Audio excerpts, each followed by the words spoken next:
Question number 27 क्या है कि let f x be a function define as, अगर एक्स लेस देन जीरो है तो फंक्शन ये डिफाइंड है, x greater than equal to zero है तो ये डिफाइंड है। ठीक है, गिवन है कि लिमिट जो है एक्स टेंड टू जीरो पर एग्जिस्ट कर रही है, तो आपको मॉड ए की वैल्यू फाइंड आउट करनी है। तो सबसे पहले की पॉइंट के बारे में जान लेते हैं कि अगर आपको लिमिट गिवन है कि 1 की पावर पी प्लस 2 की power p dot dot n की पावर पी अपॉन एन की पावर क्यू, तो इस लिमिट की जो वैल्यू होती है वो कितनी होती है, 1 अपॉन क्यू। कब, ये ध्यान रखना है कि जब क्यू माइनस पी करो 1 आना चाहिए, जब क्यू माइनस पी करो 1 आए तभी आप इस लिमिट की वैल्यू क्या बोलोगे, 1 अपॉन क्यू। पहला पॉइंट है। दूसरा कि जो लिमिट है एग्जिस्ट कब करती है, at x equal to a पर, जब लेफ्ट हैंड लिमिट और राइट हैंड लिमिट दोनों बराबर हो, यानी limit x tends to a minus f x equal to limit x tends to a plus f x. ये दो पॉइंट आपको ध्यान में रखने हैं। तो गिवन क्या है कि limit x tends to zero f x exist है, एग्जिस्ट कर रही है, एक्स इक्वल टू जीरो पर एग्जिस्ट कर रही है, तो this implies L H L equal to R H L. तो सबसे पहले एल एच एल निकालते हैं ना। एल एच एल कितनी आएगी कि limit x tending to zero minus के अंदर एफ एक्स। अब एफ एक्स क्या है जीरो माइनस में, वो पुट कर दो आप, x tending to zero minus वो है limit n tending to infinity summation of k equal to 1 to n k over n square.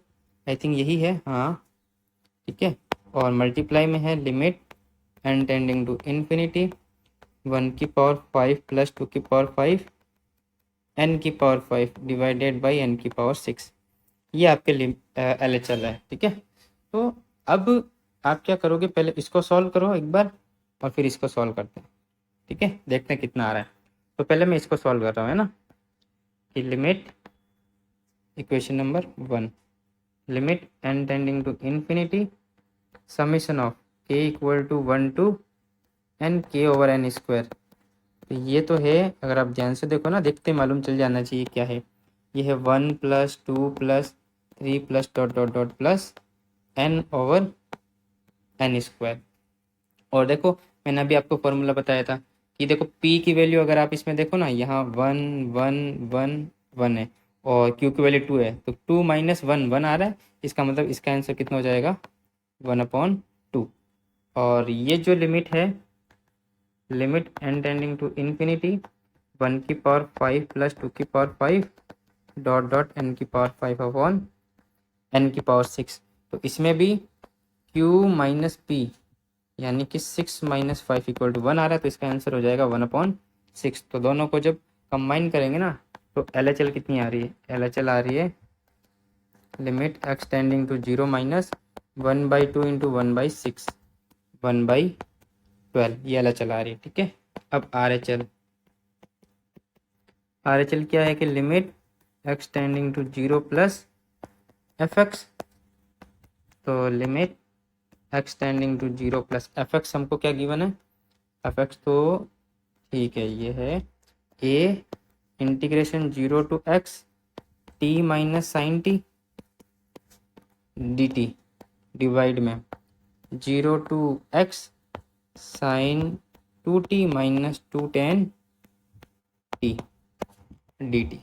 अब अगर आप ध्यान से देखो ना, जीरो जैसे ही पुट करोगे तो 0/0 फॉर्म बन रही है ना, देन फॉर्म कौन सी बन रही है, 0/0 फॉर्म बन रही है। तो एल ऑपरेटर रूल लगाएंगे, तो limit x tend to zero plus, अब देखो एल ऑपरेटर कैसे लगाएंगे, इंटीग्रेशन का डेरिवेटिव करना है यानी लेमनीज रूल। तो A into x minus sine x divide में sine 2x minus 2 tan x. ठीक है यहाँ तक। अब देखो limit x tending to zero plus, मैं क्या कर रहा हूँ कि x minus sine x over x cube और डिवाइड में यहाँ पर भी एक्स क्यूब करता हूँ। देखो आगे होता क्या है इसमें, 10x ओवर एक्स क्यूब करने पर कोई फर्क नहीं पड़ा, दोनों कैंसिल आउट होकर वापस सेम फंक्शन बन जाएगा। अगर आप यहाँ पर भी इसमें जीरो पुट करोगे ना, तो भी 0/0 फॉर्म बनेगी। या तो आप एल ऑपरेटर लगा लो, या अभी जो मैं बता रहा हूँ वैसे कर सकते हो, है ना। एल ऑपरेटर लगाओगे तो आपको 2 से 3 बार करना पड़ेगा इसमें, इससे अच्छा है कि ये मेथड आप यूज़ करो। कि अब देखो लिमिट जो है दोनों तरफ लग जाएगी, ऊपर और नीचे। तो ये हो गया A x minus sine x over x cube और limit x tending to 0 plus sine 2x minus 2 tan x upon x cube. इसको मैं नाम देता हूँ L1, इसको L2, है ना। बारी बारी से इन दोनों को सॉल्व करते हैं। तो देखो कितना आएगा।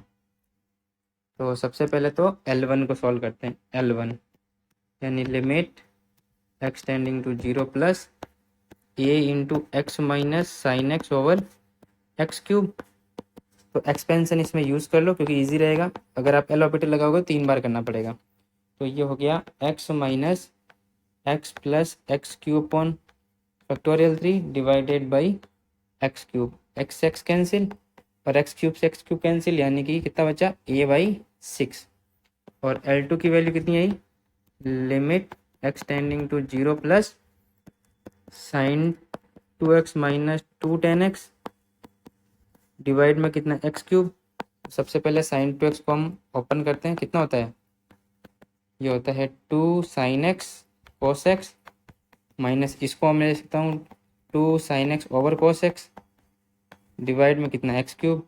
अब देखो 2 साइन एक्स कॉमन लो ऊपर से, तो limit x tending to 0 plus 2 sine x जैसे ही कॉमन लिया तो ये हो गया cos square x minus 1 divided by x cube into cos x. अब हम क्या जानते हैं कि 1 माइनस कोस स्क्वायर एक्स कितना होता है, साइन स्क्वायर एक्स। तो अगर मैं माइनस कॉमन लूँगा तो माइनस का साइन स्क्वायर एक्स बन जाएगा, है ना। तो limit x tending to 0 plus 2 sine x और ये बन गया minus sine square x over x cube.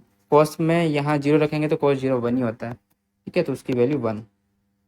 तो बचा कितना कि limit x tending to 0 plus 2 sine minus आगे आ जाएगा x cube, sorry 2 sine cube x over x cube, और इसकी वैल्यू होती है 1, ओवरऑल वैल्यू होगी -2। तो L1 की तो वैल्यू आई a/6, इसकी वैल्यू आई -2। तो यानी कि जो RHL है वो आया a/6 और इसकी वैल्यू आई -2, ठीक है। तो LHL इक्वल टू RHL क्योंकि लिमिट एग्जिस्ट कर रही है। और इसकी वैल्यू कितनी आई थी, इसकी वैल्यू थी 1/12 और इसकी वैल्यू आई थी a/-12।